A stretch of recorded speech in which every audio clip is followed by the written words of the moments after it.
In the vast silence of space, even the smallest change can rewrite everything we think we know. 2 nights ago, something happened that sent shockwaves through every major observatory on Earth.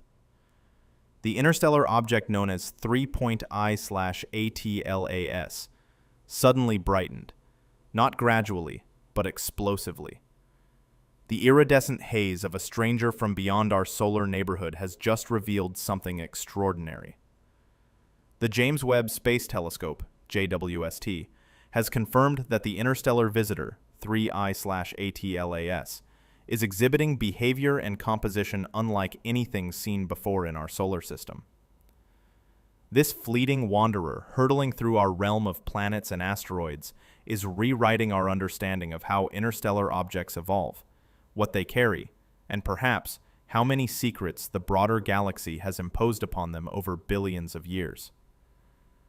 Discovered on July 1, 2025 by the Atlas Survey in Chile, 3I/ATLAS immediately drew attention as the third confirmed interstellar object to traverse our solar system, following 1I/Oumuamua and 2I/Borisov. But what JWST's infrared eyes have revealed goes far deeper than mere novelty. The comet carries with it a chemical fingerprint and physical history that indicate long-standing exposure to galactic radiation and an icy core whose outer layers have been radically transformed by wandering the Milky Way for eons. According to the science, these outer layers form a 15 to 20 meter crust rich in carbon dioxide gas that has been converted from carbon monoxide by cosmic rays. It is the kind of revelation that shakes up long-held presumptions. We have treated comets and small bodies from other star systems as time capsules, pristine relics, carrying the chemistry of their birthplaces. But 3I/Atlas seems less like a clear window into another star's protoplanetary disk, and more like a battered traveler, its surface forever altered by a relentless barrage of high-energy particles. The spectroscopy performed by JWST's near-infrared spectrograph, NIRSPEC, on August 6th, showed CO2/H2O ratios of around 8 ± 1, one of the highest ever measured in any comet-like object. At the same time, water vapor appears relatively suppressed compared to expectations for solar system comets. The coma is dominated by CO2, an anomaly that demands a rethink of the narrative of interstellar comets. Because of this, there is a profound implication. If interstellar objects spend tremendous time wandering the galaxy, exposed to cosmic rays unshielded by a sun's heliosphere, then what we observe in them may no longer reflect formation chemistry, but rather a long and slow remodeling process. 3/ATLAS is now being described as a paradigm shift. The outer visible layers of its nucleus, rather than being pristine, appear to have been significantly processed by galactic cosmic radiation, altering ices, converting molecules, and even structurally reworking dust and ice mixtures. In short, this is an object that tells us more about the voyage across billions of years of space than about the birthplace of the comet itself. As the object now barrels inward, approaching perihelion at about 1.36 astronomical units on October 29, 2025, JWST observations capture a moment in its evolution. The heat of the sun will begin to erode this irradiated crust and expose deeper layers. But even the outgassing we detect, currently dominated by CO2, suggests that the outermost 15 to 20 meters of crust may be what we are primarily seeing. According to scientists, this irradiated zone has effectively separated the observable properties of 3I/ATLAS from its underlying primordial composition. The result? The comet we perceive is more of a cosmic survivor of Milky Way harshness than a freshly preserved baby of another sun.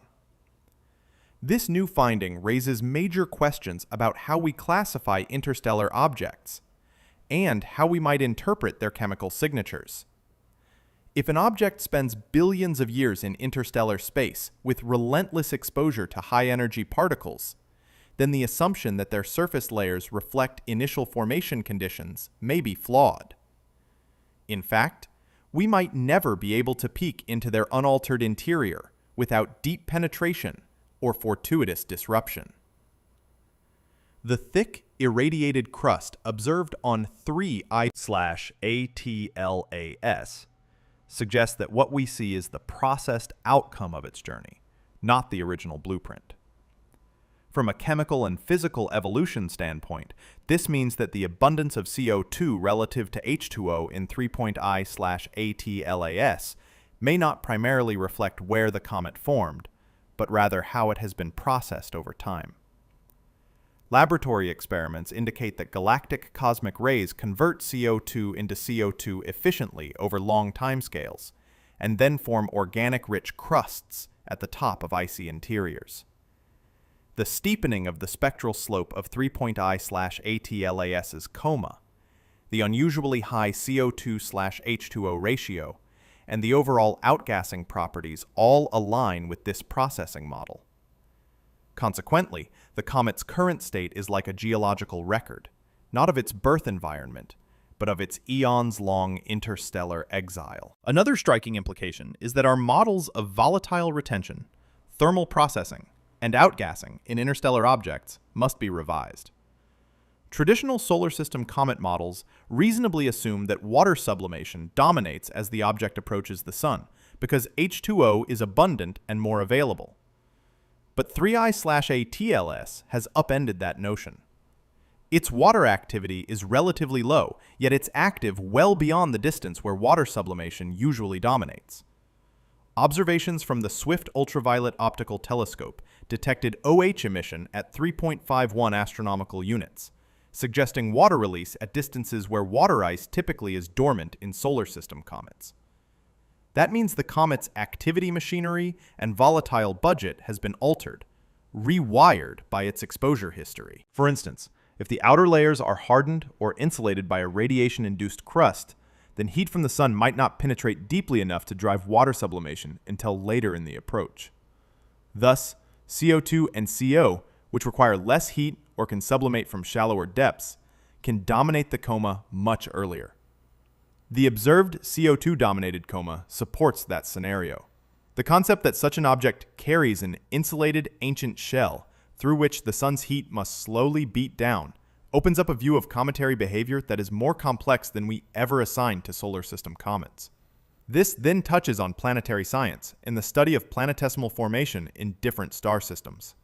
If 3.I/ATLAS's original formation environment placed it beyond the CO2 ice line, or at a distance where CO2 ice was abundant, the current composition might partly reflect that. But because of the heavy processing, disentangling the initial conditions from the evolutionary overprinting becomes much harder. Scientists note that an intrinsically CO2-rich nucleus may indicate formation far from the parent star, or near the CO2 ice line in the protoplanetary disk.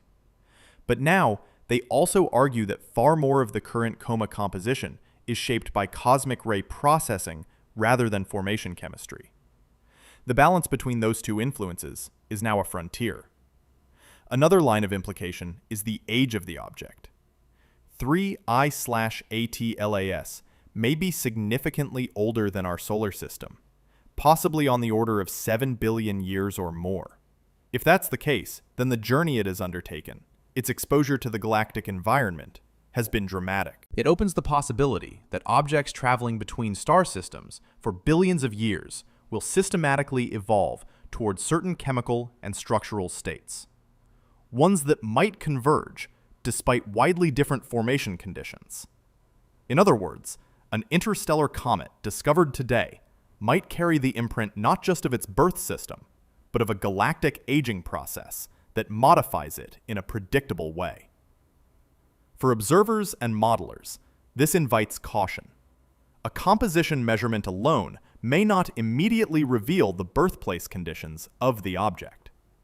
Instead, it might largely reflect the cumulative exposure to galactic cosmic rays and interstellar processes. In practical terms, for future interstellar object discoveries, scientists will now have to ask, how long has this object been roaming? What has it seen? How much of what we detect is original, and how much is processed? The JWST data on 3.I/A TLAS forces this reframing.